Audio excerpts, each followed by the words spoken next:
በጌታችን በመድኃኒታችን በኢየሱስ ክርስቶስ ስም ሰላም፣ ጸጋ፣ ፍቅር፣ አንድነት ይብዛላችሁ እያልኩ መልካሙን ሁሉ እየተመኘው ዛሬ ደግሞ ክፍል 6 ይዤ ወደ እናንተ መጥቻለሁ። ክፍል 6 እንግዲህ ታምረ አብ ወልድ ወመንፈስ ቅዱስ ነው የሚባለው። ታምረ ሥላሴ ነው። ሥላሴ ያደረጉት ታምር ነው። ከባለፈው የቀጠለውን ይዤ ነው የምሄደው። ባለፈው ክፍል 5 ላይ አንድ ጥቅስ አንብቤላችሁ ነበረ። ዛሬም አንድ ጥቅስ ላንብብና ወደ ታምረ ሥላሴ ብንሄድ መልካም ነው። ታስታውሱ እንደሆነ ባለፈው ክፍል 5 ላይ ታዲያ የኤሊ ልጆች ምናምንቴዎች ነበሩ የሚል እንዲሁ ዝም ብዬ በቃል ተናግሬ ነበረ። እስቲ ጥቅሱን አውጥተን አንብበን እንደው ወደ ቀጣዩ ውይይታችን እንሄድ።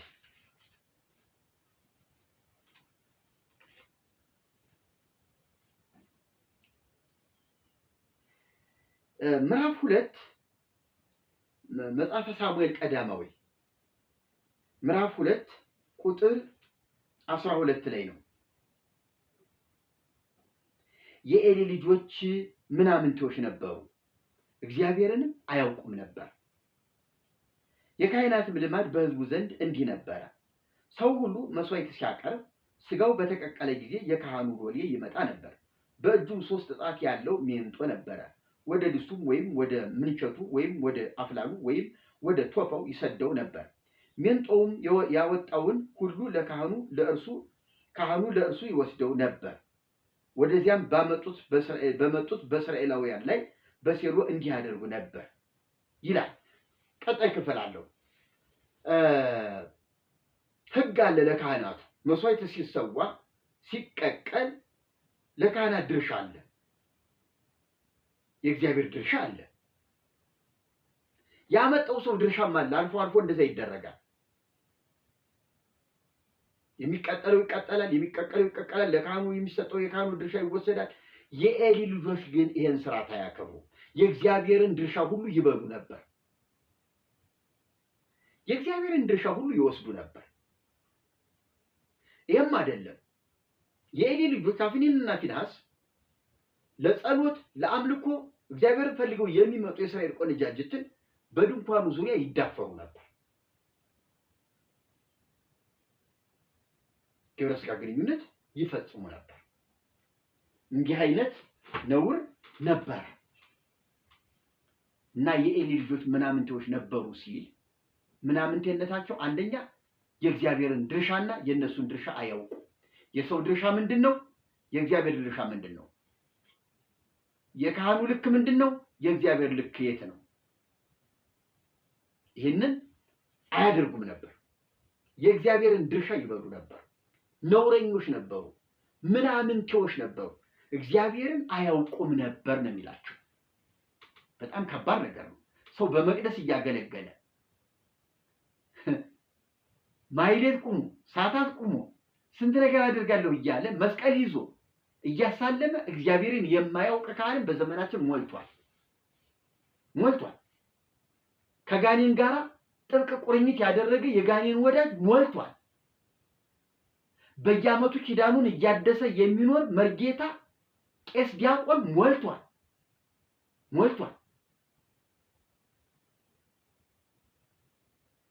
በጣም የሚገርም ነገር ነው። ምናምንቴ። ለዚህ ነው ይህን ምናምንቴ መጽሐፍ ሲጻፍ ሲታተም የራሳቸውን አገልግሎት አስተዋጽኦ ያደረጉ እንዲታተም ያደረጉ አርታኢ፣ መርማሪ፣ ምናምን ባይ ተርጓሚ ሆነው የሰሩ ምናምንቴ ሆነው ይህንን ያህል ዋጋ በከፈሉበት፣ ለዚህ ገንዘብ ባወጡበት፣ ለዚህ ጉልበት ጊዜ ባባከሉበት ምን አለ መጽሐፍ ቅዱስን ቢያነቡት፣ ምን አለ ለመጽሐፍ ቅዱስ ዋጋ ቢከፍሉ፣ ከዚያ ውስጥ የተገለጠውን አብ ወልድ መንፈስ ቅዱስን ቢያከብሩ ምን አለ። ያሳዝናል። እስኪ ወደ ታምሩ ልውሰዳችሁ። ታምር 20 ነው የዛሬው ደግሞ መነሻዬ። ክፍል 6 ታምር 20 በረከታቸው ረድኤታቸው ከኛ ጋር ለዘላለም በእውነት ይኑርና ይላል ሰውየው። እንግዲህ አብ ወልድ መንፈስ ቅዱስ ያደረጉት ታምር ይህ ነው። ምድያም በሚባል ሀገር አብርሃም የተባለ ደግና እግዚአብሔርን የሚፈራ የአብ የወልድ የመንፈስ ቅዱስን ትእዛዝ የሚጠብቅ ሁላችሁ ይህ ይደነቀባል እያመጣ። አሁን በአብርሃም ጊዜ እግዚአብሔር ነው እንጂ መጠሪያ ስሙ አብ ወልድ መንፈስ ቅዱስ የት አለ? ራሷ እቺ የተረገመች ደንቆሮ ቤተክርስቲያን ራሷ ወአልቦ ዘአይመሮሙ ለስሉስ ቅዱስም ቅድመ ይሰጎ ወልዱ ኃይል ቅድስትሙ ስሉስ ቅዱስን ወይም አብ ወልድ መንፈስ ቅዱስን ወልድ ሰው ከመሆኑ በፊት ያወቃቸው የለም። ይኸውላችሁ ወልድ ሰው ከመሆኑ በፊት አብ ወልድ መንፈስ ቅዱስን በሶስትነታቸው ያወቃቸው የለም። አብ ተብሎ ወልድ ተብሎ መንፈስ ቅዱስ ተብሎ ወይም ስላሴ ተብሎ የተጠራበት የተገለጠበት የለም። የትኛውም ነቢይ፣ የትኛውም አገልጋይ፣ የትኛውም መሪ አላስተማረም። ወልድ ሰው ከሆነ በኋላ ነው ይሄ ነገር የተገለጠው ብላ ራሷ ትነገራለች፣ ራሷ ትሰብካለች።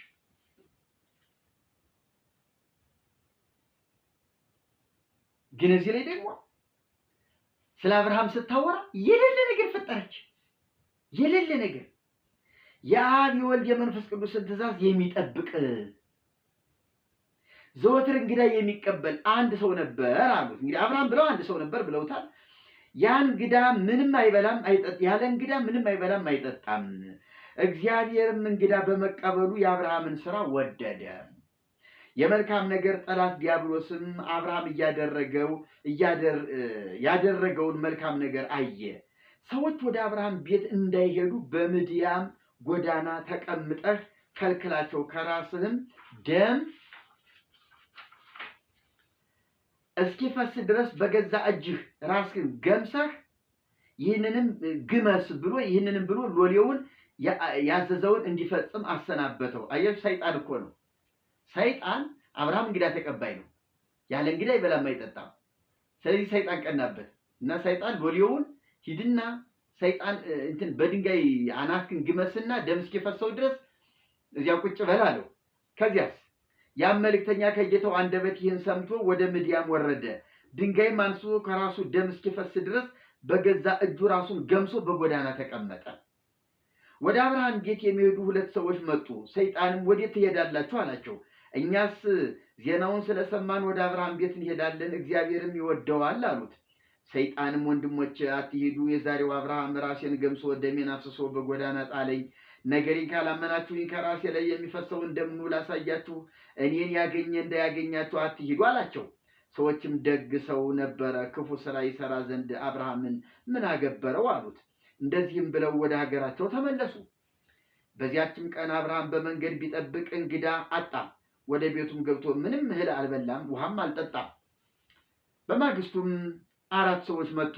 ሰይጣንም እንደመጀመሪያው ወዴት ትሄዳላችሁ አላቸው። እነሱም ወደ አብርሃም ቤት አሉት። እሱም መልሶ አብርሃም አሁን ራሴን ገምሶ ሰደደኝ፣ እንደኔ ራሳችሁ እንዳይገምሳችሁ ወደ ሀገራችሁ ተመለሱ አላቸው። እርስ በርሳቸው በአብርሃም እጅ ሳንሞት ወደ ሀገራችን እንመለስ ተባብለው ወደ ሀገራቸው ተመለሱ።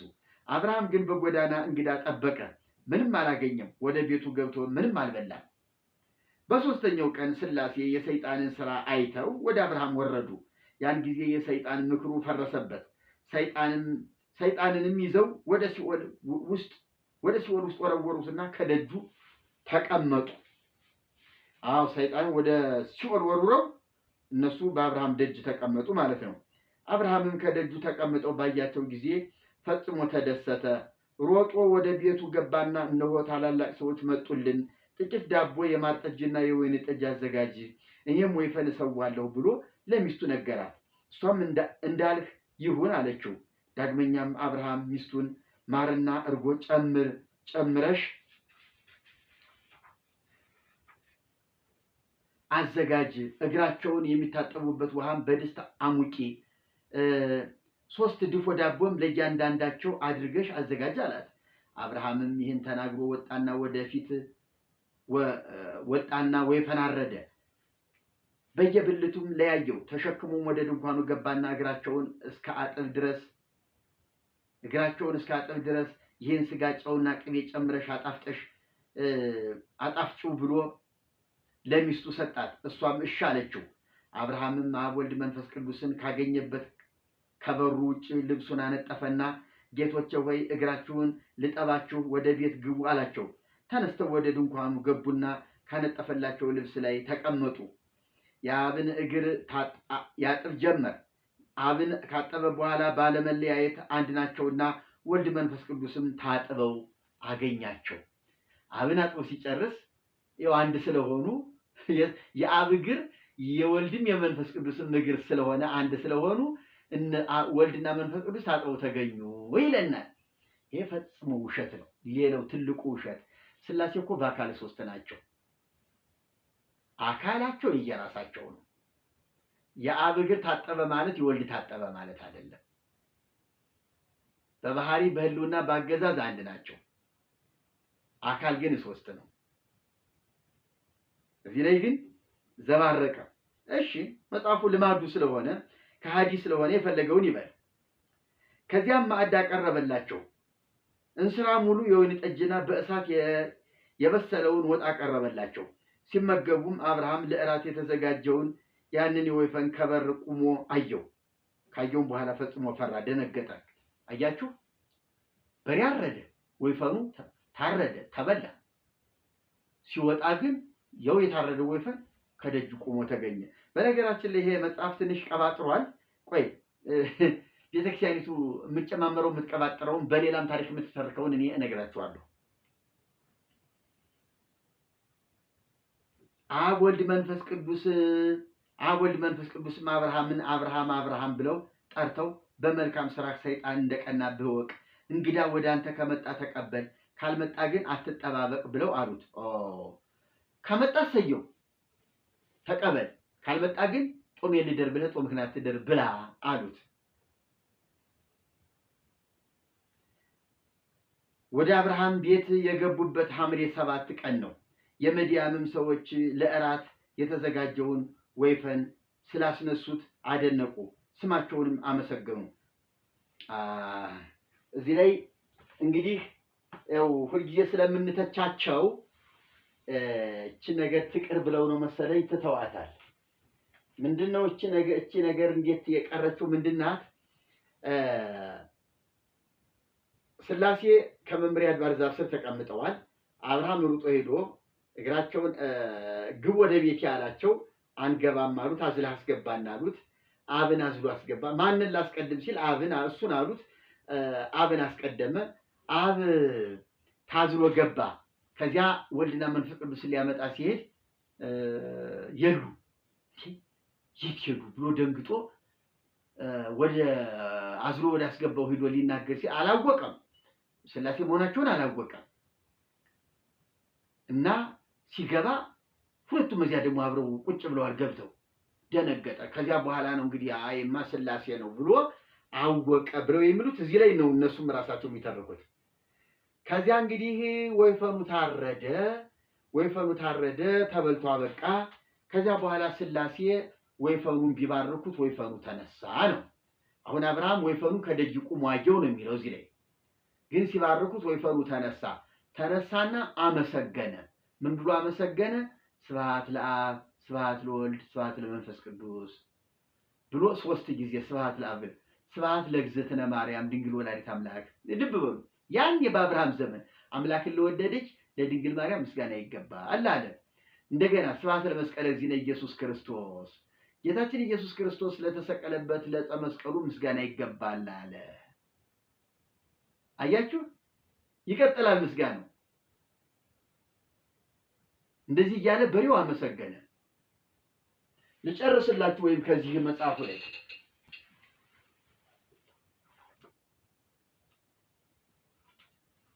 በግዕዝ ነው ተረጉምላችኋለሁ።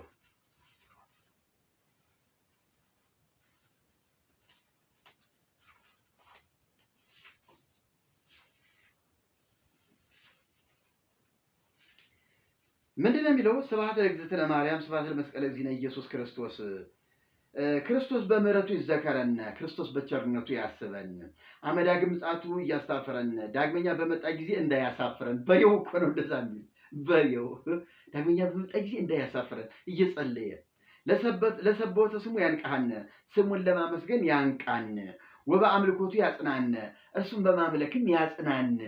በሬው እኮ ነው። እግዝእትነ ማርያም አይርጊ ጸሎተነ፣ እመቤታችን በዚያ ጊዜ ነበረች። እመቤታችን ማርያም ጸሎታችን አሳርጊልን፣ ዋስተስሪ ኃጢአተነ፣ ኃጢአታችንንም አስተስሪልን፣ ቅድመ መንበሩ ለእግዚእነ፣ በጌታችን መንበር ፊት፣ ለዛ አብላነ ዘንተ ህብስተ፣ ይሄን ህብስት ላበላን፣ ወለዛ አስተየነ ዘንተ ጽዋ፣ ይሄን ጽዋ ብላ ጠጣ። በሬው ራሱ ታርዶ ተበላ እንጂ መች በላ በሬው መቼ ጠጣ? ግን እንደበላ እንደጠጣ ሆኖ ነው እያመሰገነ ያለው። ይገርማል። ወለዘ ሠራ ለነ ሲሳየነ ወአራዘነ፣ ምግባችንን እንጀራችንን ላዘጋጀልን፣ ወለዘ ታገሰ ለነ ሁሉ ኃጢአተነ፣ ኃጢአታችንን ሁሉ ለታገሰልን። አረ ይህ በሬ በጣም ከልክ አለፈ።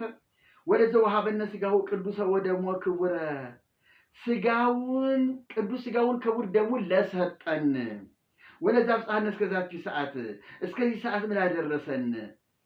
ነሀብሎቱ ስብሐቱ አኮቴተ ለእግዚአብሔር ልዑል፣ ለልዑል እግዚአብሔር ምስጋናን እናቅርብ።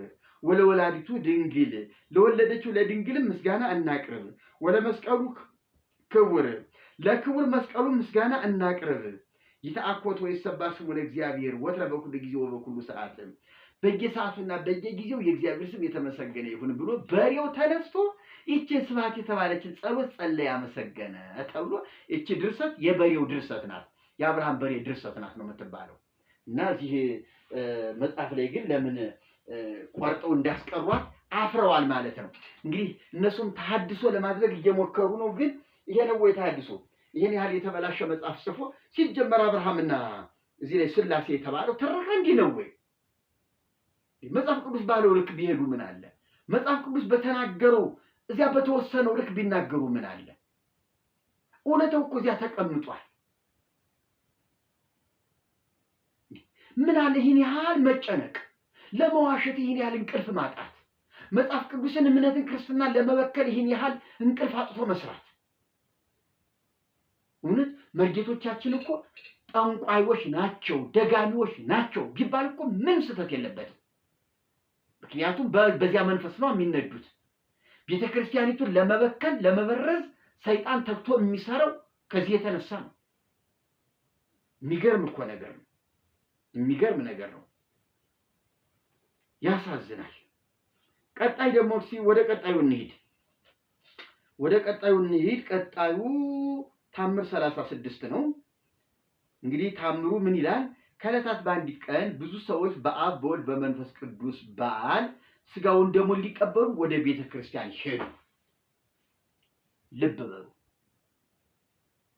ከዕለታት በአንዲት ቀን ብዙ ሰዎች በአብ በወልድ በመንፈስ ቅዱስ በዓል፣ ያው ሥላሴ ሐምሌ 7 በሰባት አይደለ በዓሉ? ወይ ጥር 7 ወይ ሐምሌ 7 ነው። ሥጋውን ደሙን ሊቀበሉ ወደ ቤተ ክርስቲያን ሄዱ። ሥጋውን ደሙን ሲቀበሉ የእግዚአብሔር መልአክ ይከለክላቸው ነበር። የተቀበሉ ሲመስላቸው በህቡ ግን ማለት በስውር ካፋቸው ነጥቆ ይወስድባቸዋል። መልአኩ ሰዎቹ ተሰልፈዋል፣ ቄሱ እያቆረበ ነው፣ ይቀበላሉ እኮ ባፋቸው። ግን መልአኩ በጉጠት እያነሳ ይወስድባቸው ነበር። በዚያች ሀገር ደም የሚፈሳት አንዲት ሴት ነበረች። ከነሱም ጋር አልሄደችም። ከቤቷም ሳለች መልአኩ ሥጋ ወደሙን ወስዶ ያቀብላት ነበር። ደም የሚፈሳት ሴት ነበረች። ርኩስ ነኝ፣ ኃጢአተኛ ነኝ፣ ቤተክርስቲያን መሄድ አይፈቀድልኝም፣ እዚያ ቅጥር መግባት አልችልም ብላ ቤተክርስቲያን አትሄድም። ደም ነው የሚፈሳት። እንግዲህ በኦርቶዶክስ ቤተክርስቲያን ደም ፈሰሳት ማለት ርኩሰት ማለት ነው። ፔሪየድ የወር አበባ ሲታይ ለአንዲት ሴት ርኩሰት ነው። መስቀል አይሳለሙም፣ ጸበል አይጠጡም፣ ቤተክርስቲያን ግቢ ውስጥ አይገቡም። ቤተክርስቲያኒቱ ስርዓት አላት። ይቺ ሴት ደግሞ ህዝቡን ሁሉ ለቅዱስ ቁርባን ሲሄድ እሷ እንኳን ልትቆርብ ይቅርና ከግቢ መግባት እንኳን አይፈቀድላትምና እቤቷ ናት ያለችው። የሚገርመው ግን ቅዱሳን ነን እንከን የለሾች ነን ብለው ቁርባኑን የሚቀበሉ ሰዎች ካፋቸው እየተነጠቀ እየተወሰደ እርኩስ ለሆነችው ሴት መልአኩ እየወሰደ ያቀብላት ነበር። እንዴት? ወይ አልነጻች መልአኩ እኮ ወይ አላነጻት መጀመሪያ ከነ ደሟ እያለች ነው። እንዲሁ እኮ የዞረባት አዙሪት ውስጥ የገባች ቤተክርስቲያን እኮ ነው ያለችው። አዙሪት ውስጥ እኮ ነው ያለችው ቤተክርስቲያኒቱ። ይህችም ሴት ደግሞ ደም ስለሚፈሳት እነሆ በበደሌ ምክንያት ጠፋሁ፣ ከጓደኞችም ጋር ስጋ ወደሙን እንዳልቀበል አብ ወልድ መንፈስ ቅዱስ ከለከሉኝ እያለች ታለቅስና ታዝን ነበር። መልአኩ ስለሚያቀብላት አታውቅም እኮ እሷ ራሷ አታውቅም። እንቺ ተቀበይ ቁርባን ነው ብሎ እኮ አናግሮ አያቆርባትም። እሷ እንደቆረበች አይሰማትም። እሷ ቀረው፣ ተለየው፣ ወየው፣ አብ ወልድ መንፈስ ቅዱስ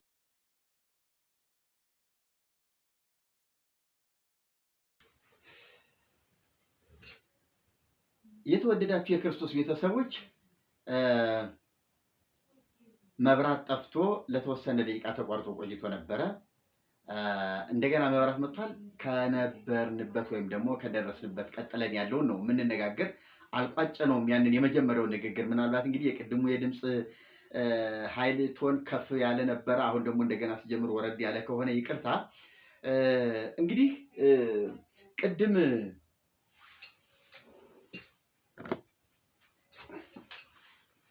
ስንነጋገርበት የነበረው ሐሳብ ደም ይፈሳት የነበረች ሴት እንደ ወገኖቿ፣ እንደ ጓደኞቿ፣ እንደ ህዝቡ ሄዳ መቁረብ እንዳልቻለች፣ ህዝቡ ሊቆርብ ተሰልፎ ሳለ ስጋውን ደሙን ከካህኑ እጅ ሲቀበል ኃጢአተኛ ህዝብ ስለነበረ፣ መቁረብ የማይገባው ህዝብ፣ ያልነጻ ያልተቀደሰ ህዝብ ስለነበረ መልአኩ በጉጠት ካፋቸው እየወሰደ ይነጥቅባቸው ነበረ። እነሱ የቆረቡ ይመስላቸዋል፣ ግን አልቆረቡም። ነገር ግን ያ ቁርባን የት ነው የሚሄደው ሲባል በደም መፍሰስ ምክንያት ርኩሰት ገጥሟት ያልተቀደሰች ምናልባት ኃጢአተኛ ሴት እንግዲህ ደም መፍሰስ የወር አበባ አይደለም የዚች ሴት። በነገራችን ላይ የወር አበባ ቢሆን ለ7 ቀን ለ6 ቀን ለ5 ቀን ፈሶ እንደገና የመንጻት እድል አላት። ይቺ ሴት ግን ደም የሚፈሳት ነው የሚለውና ያልተቋረጠ ፍሰት ነው የሚመስለው። ስለዚህ ይቺ ሴት እንግዲህ በኃጢአተኝነት ምክንያት ይሄ ዕዳ ገጥሟታል እና ቤተክርስቲያን እንዳትገባ ከግቢ ከቅጽር እንዳትደርስ የከለከላት ርኩሰት ነው ማለት ነው። ይሄ የቤተክርስቲያኒቱ ስርዓት ነው። ልብ በሉልኝ። እንግዲህ አሁን ይቺ ሴት ቤተክርስቲያን ግቢ መቅረብ መግባት ካልቻለች ጭራሽ ለስጋ ወደሙ በቅታ መልአክ ከቤተ መቅደስ ተነስቶ እቤቷ ድረስ ሄዶ የሚያቆርባት ሴት ናት ማለት ነው። ደም የሚፈሳት ሴት ናት። ከቆራቢዎቹ ንስሐ ገብተናል ከሚሉት ይልቅ የተሻለች የተቀደሰች ሴት፣ ደም የሚፈሳት ጻድቅ ሴት ተገኝታ መላእክት እየወሰዱ የሚያቆርቧት ሁናለች ማለት ነው። እንግዲህ መላእክት እያቆረቡ ነው ማለት ነው። መላእክት እንደ ካህናት፣ መላእክት እንደ ቀሳውስት ከቁርባን ጋር ምንም ግንኙነት የሌላቸው፣ ከክርስቶስ ደም ጋር ከክርስቶስ ሞት ጋር ምንም ህብረት የሌላቸው፣ የማይመለከታቸው ከምስጋና በስተቀር ታርዳሃልና ከማለት በስተቀር ምንም ድርሻ የሌላቸው አቁራቢ ቀዳሽ ሆነው መላእክት ደግሞ እነሱ የማይቆርቡትን የማይቀበሉትን አቁራቢ ሆነው ሲታዩ ሌላ አሳፋሪ ነገር ነው እና ይችል ሴት ሲያቆርቡ እየተመለከትን ነው ማለት ነው። እና እንዳልቆርብ አብ ወልድ መንፈስ ቅዱስ ከለከሉኝ እያለች የምትኖር ሴት ናት። ታዲያ ይቺ ሴት እንግዲህ ያው ለቁርባን በቃች፣ በመላእክት እጅ ቆረበች። እንኳን በቀሳውስት አይደለም በስጋ ለባሽ በቅዱሳን መላእክት እጅ የመቁረብ ዕድል አገኘች ማለት ነው። ይህም ሲሆን ነው የሚለው እንግዲህ ቀጥሎ ያለው ንባብ። ይህም ሲሆን አንድ የሸመገለ ካህን መነኩሴ ስጋውን ደሙን ካፋቸው ነጥቆ ወስዶ ደም ለሚፈሳት ለዚች ሴት ሲሰጣት አይቶ እያደነቀ ሄዶ ለሀገሩ ሰዎች ነገራቸው። ይህንን ምስጢር ያወጣ አንድ መነኩሴ ነው ማለት ነው። የሸመገለ ካህን መነኩሴ ስጋውን ደሙን ካፋቸው ነጥቆ ወስዶ ለዚያች ሴት መልአኩ ሲሰጥ አይቶ ለሕዝቡ ተናገረ። ከዚያስ ይህንም ተአምር የሰሙ ሰዎች ሁሉ አደነቁ። ይህም ተአምር የተደረገ ታኅሳስ 7 ቀን ነው። በረከታቸውና ይቀጥላል። ምናልባት ጊዜ ካለ በዚህ ክፍል አንድ እንጨምርና የዛሬውን ክፍል 6 በዚህ መቋጨት እንችላለን።